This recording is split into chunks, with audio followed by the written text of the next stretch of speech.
दोस्तों, अगर आप एक आधार सेंटर ओपन करना चाहते हैं या फिर अगर आप पहले से एक सीएससी सेंटर चलाते हैं और आप अपने सेंटर को आधार सेंटर में बदलना चाहते हैं, आप लोगों का नया आधार कार्ड बनाना चाहते हैं, आधार कार्ड में करेक्शन करना चाहते हैं, तो आपके पास में एनएसईआईटी द्वारा जारी आधार सुपरवाइजर सर्टिफिकेट होना जरूरी है। तो आज की इस वीडियो में मैं आपको बताऊंगा कि कैसे आपको आधार सुपरवाइजर सर्टिफिकेट के लिए रजिस्ट्रेशन करना है। हालांकि इस टॉपिक पर मैंने 2022 में भी एक वीडियो बनाया था, लेकिन 2023 में रजिस्ट्रेशन करने का तरीका काफी हद तक चेंज हो चुका है। इसलिए आपको ये वीडियो एंड तक देखनी है। मैं आपको स्टेप बाय स्टेप बताऊंगा कि कैसे आपको रजिस्ट्रेशन करना है, कैसे आपको मॉक एग्जाम देना है, कैसे आपको अपना सेंटर सेलेक्ट करना है, कैसे आपको ऑथराइजेशन लेटर को अपलोड करना है। तो ये वीडियो आपको एंड तक देखनी है, बीच में स्किप नहीं करना है। तो चलिए वीडियो शुरू करते हैं। तो भाई, आधार सुपरवाइजर सर्टिफिकेट का रजिस्ट्रेशन करने के लिए आपको एनएसईआईटी की इस ऑफिशियल वेबसाइट पर आ जाना है। इस वेबसाइट का लिंक मैं आपको वीडियो के डिस्क्रिप्शन में दे दूंगा, उस पर क्लिक करके आप इस वेबसाइट पर आ सकते हैं। तो वेबसाइट पर आने के बाद यहाँ पे आपको अपनी यूजर आईडी को एंटर कर देना है। उसके बाद यहाँ पे आपको अपना पासवर्ड एंटर कर देना है। लेकिन अगर आपके पास में यूजर आईडी और पासवर्ड नहीं है तो यहाँ पे आपको क्रिएट न्यू यूजर का एक ऑप्शन मिलेगा, इस पे आपको क्लिक कर देना है। अब जैसे आप इस पे क्लिक करोगे तो आपके सामने कुछ इस तरीके का इंटरफेस आ जाएगा। अब दोस्तों, यहाँ पे आपको अपनी एक्सएमएल फाइल को अपलोड करना होगा और यहाँ पे आपको अपने शेयर कोड को एंटर करना होगा। अब दोस्तों, आपको एक्सएमएल फाइल और शेयर कोड कैसे मिलेगा, तो चलिए वो भी मैं आपको बता देता हूँ। तो एक्सएमएल फाइल और शेयर कोड के लिए आपको यूआईडीआई की इस ऑफिशियल वेबसाइट पर आ जाना है। इसका लिंक भी मैं आपको वीडियो के डिस्क्रिप्शन में दे दूंगा, तो उस पर क्लिक करके आप डायरेक्ट इस वेबसाइट पर आ सकते हैं। तो वेबसाइट पर आने के बाद यहाँ पे आपको लॉगिन का एक ऑप्शन मिलेगा, इस पे आपको क्लिक कर देना है। अब जैसे आप इस पे क्लिक करोगे तो आपके सामने लॉगिन पेज आ जाएगा। अब यहाँ पे आपको अपने आधार नंबर को एंटर कर देना है। उसके बाद यहाँ पे आपको ये कैप्चा एंटर करना है और नीचे आपको सेंड ओटीपी पर क्लिक कर देना है। अब जैसे आप सेंड ओटीपी पर क्लिक करोगे तो आपके आधार कार्ड के साथ में जो भी मोबाइल नंबर लिंक होगा उस पर एक ओटीपी भेजा जाएगा। उस ओटीपी को आपको यहाँ पे एंटर कर देना है और नीचे आपको लॉगिन पर क्लिक कर देना है। अब जैसे आप लॉगिन पर क्लिक करोगे तो आप अपनी प्रोफाइल में सक्सेसफुली लॉगिन हो जाओगे। अब दोस्तों, आपको नीचे आना है और यहाँ पे आपको ऑफलाइन ई केवाईसी का एक ऑप्शन मिलेगा, इस पे आपको क्लिक कर देना है। अब जैसे आप इस पे क्लिक करोगे तो आपके सामने कुछ इस तरीके का इंटरफेस आ जाएगा। अब दोस्तों, यहाँ पे आपको अपने लिए एक शेयर कोड बनाना होगा। तो यहाँ पे आपको कोई भी 4 डिजिट का नंबर एंटर कर देना है। जिस भी नंबर को आप याद रख सकते हैं उस नंबर को आपको यहाँ पे एंटर करना है और जो भी नंबर आप यहाँ पे एंटर करोगे वही आपका शेयर कोड होगा। तो नंबर को एंटर करने के बाद नीचे आपको डाउनलोड पर क्लिक कर देना है। अब जैसे आप डाउनलोड पर क्लिक करोगे तो आपकी जो एक्सएमएल फाइल है वो यहाँ पे जिप फॉर्मेट में डाउनलोड हो जाएगी। उसके बाद आपको अपने रजिस्ट्रेशन पेज पर आना है। अब दोस्तों, जो भी एक्सएमएल फाइल आपने डाउनलोड किया है उस एक्सएमएल फाइल को आपको यहाँ पे अपलोड करना होगा। तो एक्सएमएल फाइल को अपलोड करने के लिए यहाँ पे आपको चूज फाइल का एक ऑप्शन मिलेगा, इस पे क्लिक करके आपको अपनी फाइल को चूज कर लेना है। फाइल को चूज करने के बाद नीचे आपको अपलोड का एक ऑप्शन मिलेगा, इस पे आपको क्लिक कर देना है। अब जैसे आप अपलोड पर क्लिक करोगे तो आपकी जो एक्सएमएल फाइल है वो सक्सेसफुली अपलोड हो जाएगी। उसके बाद आपको ओके पर क्लिक कर देना है। अब दोस्तों, जो शेयर कोड आपने बनाया था उस शेयर कोड को आपको यहाँ पे एंटर करना है। यानी कि जो भी 4 डिजिट का शेयर कोड आपने बनाया था उस शेयर कोड को आपको यहाँ पे एंटर कर देना है। अब शेयर कोड को एंटर करने के बाद यहाँ पे आपको एक्सट्रैक्ट का एक ऑप्शन मिलेगा, इस पे आपको क्लिक कर देना है। अब जैसे आप एक्सट्रैक्ट पर क्लिक करोगे तो आपका जो डाटा है वो सक्सेसफुली एक्सट्रैक्ट हो जाएगा। उसके बाद आपको ओके पर क्लिक करना है। अब जैसे आप ओके पर क्लिक करोगे तो आपके सामने कुछ इस तरीके का इंटरफेस आ जाएगा। अब दोस्तों, यहाँ पे आपको अपने मोबाइल नंबर को एंटर करना है। जो मोबाइल नंबर आपके आधार कार्ड के साथ में लिंक है वही मोबाइल नंबर आपको यहाँ पे एंटर करना है। उसके बाद यहाँ पे आपको वैलिडेट पर क्लिक कर देना है। अब जैसे आप वैलिडेट पर क्लिक करोगे तो आपका जो मोबाइल नंबर है वो सक्सेसफुली वैलिडेट हो जाएगा। उसके बाद यहाँ पे आपको ओके पर क्लिक कर देना है। वैलिडेट होने के बाद यहाँ पे आपको सेंड मोबाइल ओटीपी का एक ऑप्शन मिलेगा, इस पे आपको क्लिक कर देना है।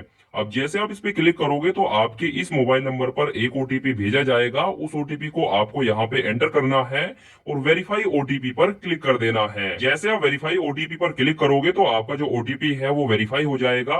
उसके बाद दोस्तों, नीचे आपके सामने डिक्लेरेशन आ जाएगा, तो यहाँ से आपको डिक्लेरेशन पर टिक कर देना है। उसके बाद यहाँ पे आपको अपनी ईमेल आईडी को एंटर कर देना है और नीचे आपको शो एक्सएमएल कंटेंट पर क्लिक कर देना है। जैसे आप क्लिक करोगे तो आपके सामने आपकी डिटेल्स आ जाएगी। उसके बाद नीचे आपको कंफर्म पर क्लिक कर देना है। अब जैसे आप कंफर्म पर क्लिक करोगे तो आपके सामने आपकी यूजर आईडी और पासवर्ड आ जाएगा। अब दोस्तों इस यूजर आईडी और पासवर्ड को आपको कहीं पे नोट करके रख लेना है या फिर इसका एक स्क्रीनशॉट लेके आपको सेव करके रख लेना है। उसके बाद यहाँ पे आपको क्लिक हेयर टू लॉगिन का एक ऑप्शन मिलेगा, इस पे आपको क्लिक कर देना है। अब जैसे आप इस पे क्लिक करोगे तो आपके सामने वापस लॉगिन पेज आ जाएगा। अब यहाँ पे आपको अपनी यूजर आईडी को एंटर करना है, उसके बाद यहाँ पे आपको अपना पासवर्ड एंटर करना है और नीचे आपको साइन इन पर क्लिक कर देना है। तो जैसे आप साइन इन पर क्लिक करोगे तो आपके सामने कुछ इस तरीके का इंटरफेस आ जाएगा। अब दोस्तों यहाँ पे आपको अपने पासवर्ड को चेंज करना होगा, तो पासवर्ड को चेंज करने के लिए यहाँ पे आपको अपना ओल्ड पासवर्ड एंटर कर देना है। उसके बाद यहाँ पे आपको अपने लिए एक नया पासवर्ड एंटर करना है और पासवर्ड आपको स्ट्रॉन्ग बनाना है। उसके बाद यहाँ पे आपको कंफर्म पासवर्ड में आपको दोबारा से अपने न्यू पासवर्ड को एंटर कर देना है। उसके बाद यहाँ पे आपको सीक्रेट क्वेश्चन का एक ऑप्शन मिलेगा, इस पे आपको क्लिक करना है और यहाँ से आपको अपने लिए एक सीक्रेट क्वेश्चन को सिलेक्ट कर लेना है। अब दोस्तों ये जो सीक्रेट क्वेश्चन है इसकी जरूरत आपको तब पड़ेगी अगर आप अपना पासवर्ड भूल जाते हैं, तो पासवर्ड को फॉरगेट करने के लिए आपको सीक्रेट क्वेश्चन की जरूरत पड़ेगी। तो यहाँ से आपको वही क्वेश्चन को सिलेक्ट करना है जिस क्वेश्चन को आप याद रख सकते हैं। तो यहाँ से आपको कोई भी एक सीक्रेट क्वेश्चन को सिलेक्ट कर लेना है। उसके बाद यहाँ पे आपको इस क्वेश्चन का आंसर देना है। जैसे कि मैंने यहाँ पे सिलेक्ट किया है what is your favourite colour, तो यहाँ पे मुझे अपने फेवरेट कलर का नाम एंटर करना होगा। सभी डिटेल को एंटर करने के बाद नीचे आपको चेंज पासवर्ड का एक ऑप्शन मिलेगा, इस पे आपको क्लिक कर देना है। अब जैसे आप चेंज पासवर्ड पर क्लिक करोगे तो आपका जो पासवर्ड है वो सक्सेसफुली चेंज हो जाएगा। उसके बाद यहाँ से आपको इसको कट कर देना है। उसके बाद आपको नीचे आना है और यहाँ पे आपको टर्म्स को एक्सेप्ट करना है और नीचे आपको कंटिन्यू पर क्लिक कर देना है। तो जैसे आप कंटिन्यू पर क्लिक करोगे तो आपके सामने रजिस्ट्रेशन फॉर्म आ जाएगा, इस फॉर्म को आपको फिल करना है। तो फॉर्म को फिल करने के लिए यहाँ पे आपको एजुकेशन डिटेल्स का एक ऑप्शन मिलेगा, इस पे आपको क्लिक करना है और यहाँ से आपको अपनी एजुकेशन डिटेल्स को सिलेक्ट कर लेना है। जैसे कि अगर आप 12वीं पास है तो यहाँ से आपको एचएससी को सिलेक्ट करना है। अगर आपने ग्रेजुएशन किया हुआ है तो यहाँ से आपको ग्रेजुएशन को सिलेक्ट कर लेना है। तो यहाँ से आपको अपने हिसाब से अपनी एजुकेशन को सिलेक्ट कर लेना है। उसके बाद यहाँ पे आपको लेवल ऑफ एग्जाम का ऑप्शन मिलेगा, इस पे आपको क्लिक करना है और यहाँ से आपको सेकंड ऑप्शन यानी कि ईसीएमपी ऑपरेटर कम सुपरवाइजर को सिलेक्ट कर लेना है। उसके बाद यहाँ पे आपको एग्जाम लैंग्वेज का एक ऑप्शन मिलेगा, इस पे आपको क्लिक करना है और जिस भी लैंग्वेज में आप अपना एग्जाम देना चाहते हैं उस लैंग्वेज को आपको यहाँ से सिलेक्ट कर लेना है। अब लैंग्वेज को सिलेक्ट करने के बाद नीचे आपको एजेंसी कोड का एक ऑप्शन मिलेगा, इस पे आपको क्लिक करना है और यहाँ से आपको अपने एजेंसी कोड को सिलेक्ट कर लेना है। अब दोस्तों यहीं पे काफी सारे भाइयों को कंफ्यूजन होता है, तो इसको आपको ध्यान से समझना है। अब दोस्तों जिस भी कंपनी के थ्रू यानी कि जिस भी एजेंसी के थ्रू आप अपना आधार सेंटर लेना चाहते हैं उस एजेंसी के कोड को आपको यहाँ पे सिलेक्ट करना होगा। जैसे कि अगर आप सीएससी के थ्रू लेना चाहते हैं तो यहाँ से आपको सीएससी को सिलेक्ट कर लेना है। अगर आप आईपीपीबी यानी कि इंडिया पोस्ट पेमेंट बैंक के थ्रू आधार सेंटर लेना चाहते हैं तो यहाँ से आपको आईपीपीबी को सिलेक्ट कर लेना है। अगर आप किसी बैंक के थ्रू लेना चाहते हैं तो यहाँ पे आपको लगभग सभी बैंक मिल जाएंगे, जैसे कि axis bank, bank of Baroda, bank of India, central bank of India, Indian bank, Punjab national bank, union bank, Canara bank, HDFC bank भी आपको यहाँ पे मिल जाएगा, आईसीआईसीआई बैंक भी मिल जाएगा।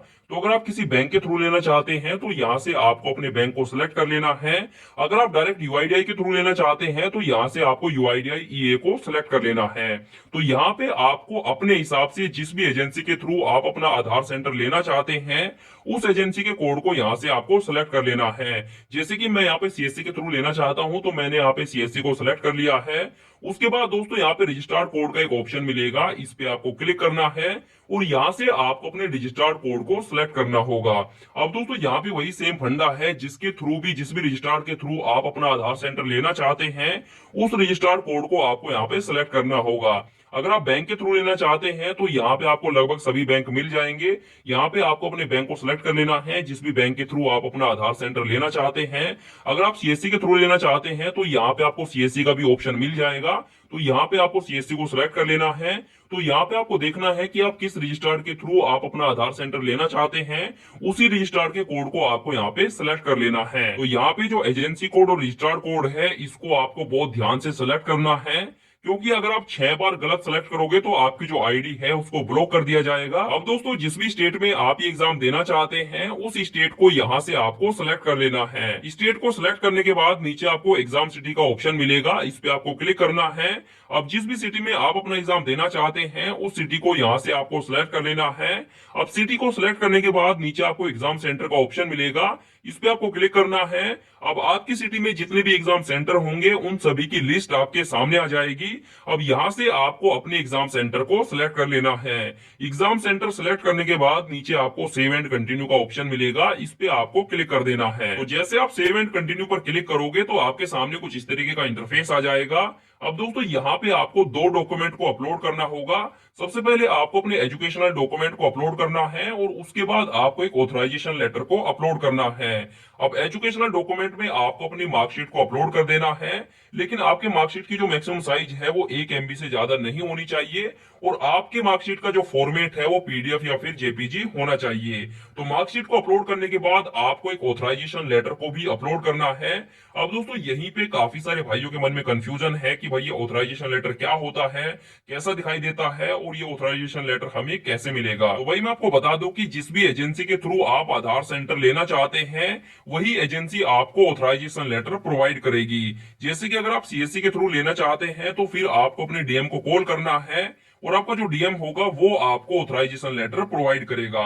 अगर आप किसी प्राइवेट एजेंसी के थ्रू आधार सेंटर लेना चाहते हैं तो आपको अपनी एजेंसी को कॉल करना है और आपकी जो एजेंसी है उसकी जिम्मेदारी है कि वो आपको ऑथराइजेशन लेटर प्रोवाइड करेगी। अगर आप किसी बैंक के थ्रू आधार सेंटर लेना चाहते हैं तो फिर आपको अपने बैंक में कॉल करना है और आपका जो बैंक होगा वो कुछ इस तरीके का ऑथराइजेशन लेटर आपको प्रोवाइड करेगा। अब ये ऑथराइजेशन लेटर मिलने के बाद आपको इसको फिल करना है और फिल करने के बाद इसको आपको अपलोड करना है। तो डॉक्यूमेंट को अपलोड करने के लिए यहाँ पे आपको चूज फाइल का एक ऑप्शन मिलेगा, इस पे क्लिक करके आपको अपने एजुकेशनल डॉक्यूमेंट को चूज कर लेना है। डॉक्यूमेंट को चूज करने के बाद नीचे आपको कंफर्म करने के लिए बोला जाएगा, इस पे आपको टिक कर देना है। उसके बाद यहाँ पे आपको अपलोड पर क्लिक कर देना है। तो जैसे आप अपलोड पर क्लिक करोगे तो आपका एजुकेशनल डॉक्यूमेंट अपलोड हो जाएगा। इसी तरीके से आपको अपने ऑथराइजेशन लेटर को अपलोड कर देना है। तो डॉक्यूमेंट को अपलोड करने के बाद नीचे आपको कंटिन्यू का एक ऑप्शन मिलेगा, इस पे आपको क्लिक कर देना है। तो जैसे आप कंटिन्यू पर क्लिक करोगे तो आपके सामने आपके फॉर्म का कंप्लीट प्रीव्यू आ जाएगा। इसको आपको अच्छे से चेक कर लेना है। अगर आपको लगता है कि आपके फॉर्म में कोई भी गलती है और अगर आप उसको एडिट करना चाहते हैं तो यहाँ पे आपको एडिट का एक ऑप्शन मिलता है, इस पे क्लिक करके आप अपने फॉर्म में एडिट कर सकते हैं। अगर आपको अपने डॉक्यूमेंट में दोबारा से एडिट करना है तो आपको नीचे आना है और यहाँ पे आपको एडिट का एक ऑप्शन मिलेगा, इस पे क्लिक करके आप अपने डॉक्यूमेंट में दोबारा से एडिट कर सकते हैं। अगर आपको लगता है कि आपका फॉर्म बिल्कुल सही है तो आपको अपने फॉर्म को सबमिट करने के लिए सबसे पहले अपने डॉक्यूमेंट को वेरीफाई करना होगा। तो वेरीफाई करने के लिए यहाँ पे आपको वेरीफाई डॉक्यूमेंट का एक ऑप्शन मिलेगा, इस पे आपको क्लिक करना है। उसके बाद यहाँ पे आपको कंफर्म का ऑप्शन मिलेगा, इस पे आपको टिक कर देना है। उसके बाद नीचे आपको सेव पर क्लिक कर देना है। तो आपका जो डॉक्यूमेंट है वो वेरीफाई हो जाएगा। इसी तरीके से आपको अपना जो दूसरा डॉक्यूमेंट है उसको भी यहाँ से वेरीफाई कर लेना है। डॉक्यूमेंट को वेरीफाई करने के बाद नीचे आपको प्रोसेस टू सबमिट फॉर्म का एक ऑप्शन मिलेगा, इस पे आपको क्लिक कर देना है। तो जैसे आप सबमिट फॉर्म पर क्लिक करोगे तो आपके सामने आपका फॉर्म आ जाएगा। उसके बाद आपको नीचे आना है और यहाँ पे आपको डिक्लेरेशन पर टिक कर देना है और नीचे आपको सबमिट एप्लीकेशन फॉर्म का ऑप्शन मिलेगा, इस पे आपको क्लिक कर देना है। अब जैसे आप इस पे क्लिक करोगे तो आपके सामने आपका फॉर्म आ जाएगा। अब यहाँ पे आपका जो फॉर्म है वो दोस्तों सबमिट हो चुका है। अब आपको अपना पेमेंट करना होगा। तो पेमेंट करने के लिए यहाँ पे आपको पेमेंट का एक ऑप्शन मिलेगा, इस पे आपको क्लिक कर देना है। उसके बाद यहाँ पे आपको प्रोसेस टू पे का एक ऑप्शन मिलेगा, इस पे आपको क्लिक करना है। उसके बाद ओके पर क्लिक कर देना है। तो जैसे आप ओके पर क्लिक करोगे तो आपके सामने पेमेंट गेटवे आ जाएगा। अब यहाँ पे आपको 470 रुपए का पेमेंट करना होगा। अब दोस्तों पेमेंट करने के लिए यहाँ पे आपको काफी सारे पेमेंट मोड दिए गए हैं। आप नेट बैंकिंग के थ्रू कर सकते हैं, UPI के थ्रू कर सकते हैं और आप डेबिट कार्ड के थ्रू भी कर सकते हैं। तो इनमें से आपको किसी भी एक पेमेंट मोड को चूज करना है और आपको अपने 470 रुपए का पेमेंट कर देना है। तो पेमेंट करने के बाद यहाँ पे आपको पेमेंट हिस्ट्री का एक ऑप्शन मिलेगा, इस पे क्लिक करके आप अपने पेमेंट की हिस्ट्री को चेक कर सकते हैं। अब दोस्तों पेमेंट को कंप्लीट करने के बाद अब आपको अपने लिए एग्जाम स्लॉट को बुक करना होगा। तो एग्जाम स्लॉट को बुक करने के लिए यहाँ पे आपको सेंटर डिटेल का ऑप्शन मिलेगा, इस पे आपको क्लिक कर देना है। तो जैसे आप सेंटर डिटेल पर क्लिक करोगे तो आपके सामने कुछ इस तरीके का इंटरफेस आ जाएगा। अब दोस्तों एग्जाम स्लॉट को बुक करने के लिए यहाँ पे आपको क्लिक हेयर का एक ऑप्शन मिलेगा, इस पे आपको क्लिक कर देना है। तो जैसे आप क्लिक करोगे तो आपके सामने कुछ इस तरीके का इंटरफेस आ जाएगा। अब दोस्तों यहाँ पे आपको स्टेट का एक ऑप्शन मिलेगा, इस पे आपको क्लिक करना है और जिस भी स्टेट में आप अपना एग्जाम देना चाहते हैं उस स्टेट को यहाँ से आपको सेलेक्ट कर लेना है। स्टेट को सेलेक्ट करने के बाद नीचे आपको सिटी का ऑप्शन मिलेगा, इस पे आपको क्लिक करना है और जिस भी सिटी में आप अपना एग्जाम देना चाहते हैं उस सिटी को यहाँ से आपको सिलेक्ट कर लेना है। सिटी को सिलेक्ट करने के बाद नीचे आपको एग्जाम सेंटर का ऑप्शन मिलेगा, इस पे आपको क्लिक करना है। आपकी सिटी में जितने भी एग्जाम सेंटर होंगे उन सभी की लिस्ट आपके सामने आ जाएगी। अब यहाँ से आपको अपने एग्जाम सेंटर को सिलेक्ट कर लेना है। जो भी एग्जाम सेंटर आप सिलेक्ट करोगे उस एग्जाम सेंटर पर जो भी डेट अवेलेबल होगी वो ऑटोमेटिक यहाँ पे एंटर हो जाएगी। उसके बाद नीचे आपको सबमिट पर क्लिक कर देना है। तो जैसे आप सबमिट पर क्लिक करोगे तो आपके सामने आपके एग्जाम की कंप्लीट डिटेल आ जाएगी। आपकी एग्जाम की जो टाइमिंग होगी वो यहाँ पे आपको दिखाई देगी। आपके एग्जाम सेंटर पर कितनी सीट अवेलेबल है वो यहाँ पे आपको दिखाई देगी। तो जो भी डेट आप सेलेक्ट करोगे और जो भी टाइमिंग आपको मिलेगी उस टाइम पर आपको अपने एग्जाम सेंटर पर जाना है और आपको अपने एग्जाम को कंप्लीट करना है। अब दोस्तों अगर आपको ये जानना है कि एग्जाम किस तरीके से दिया जाता है, एग्जाम में किस तरीके के क्वेश्चन आते हैं, तो यहाँ पे आपको मॉक एग्जाम का एक ऑप्शन दिया गया है। इस पे क्लिक करके आप मॉक एग्जाम दे सकते हैं। यहाँ पे आपको स्टार्ट मॉक टेस्ट का एक ऑप्शन मिलेगा, इस पे क्लिक करके आप एक मॉक एग्जाम दे सकते हैं। मॉक एग्जाम में आपसे जितने भी क्वेश्चन पूछे जाएंगे वो आपके मेन एग्जाम में नहीं आएंगे।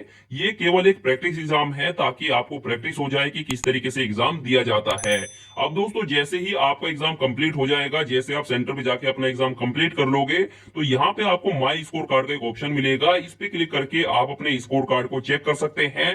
अब दोस्तों अगर आपको ये जानना है कि सर्टिफिकेट किस तरीके का होता है तो यहाँ पे आपको सैंपल सर्टिफिकेट का एक ऑप्शन दिया गया है। इस पे क्लिक करके आप सैंपल सर्टिफिकेट को चेक कर सकते हैं। तो जैसे आप अपना एग्जाम कंप्लीट कर लोगे और आप एग्जाम में पास हो जाओगे तो आपको कुछ इस तरीके का सर्टिफिकेट दिया जाएगा। यहाँ पे आपकी फोटो होगी और कुछ इस तरीके से आपको जो सर्टिफिकेट है वो दिखाई देगा। तो दोस्तों इस तरीके से आपको अपना आधार सुपरवाइजर सर्टिफिकेट का रजिस्ट्रेशन करना है।